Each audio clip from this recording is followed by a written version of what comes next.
Pamilyang Pilipino, ang haligi ng lipunan. Ang pag-asenso ng pamilya at paglago ng kabuhayan ay palatandaan ng matatag na pamayanan. Bawat negosyo, maliit man o malaki, may ambag na hindi matatawaran.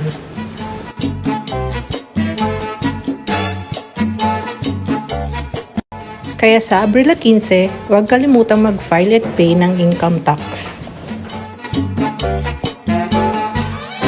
Bukas ang tanggapan ng BIR at handang umagapay sa ating mga taxpayers para sa e-filing at e-payment sa aming e-lounge.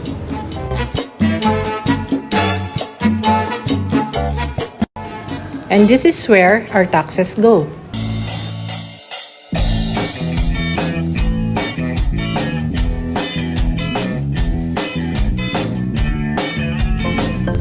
At higit sa lahat, edukasyon.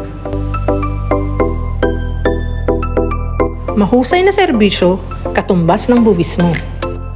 Ang bawat buwis na ibinabahagi ay nagsisindi sa pangarap ng bawat batang Pilipino.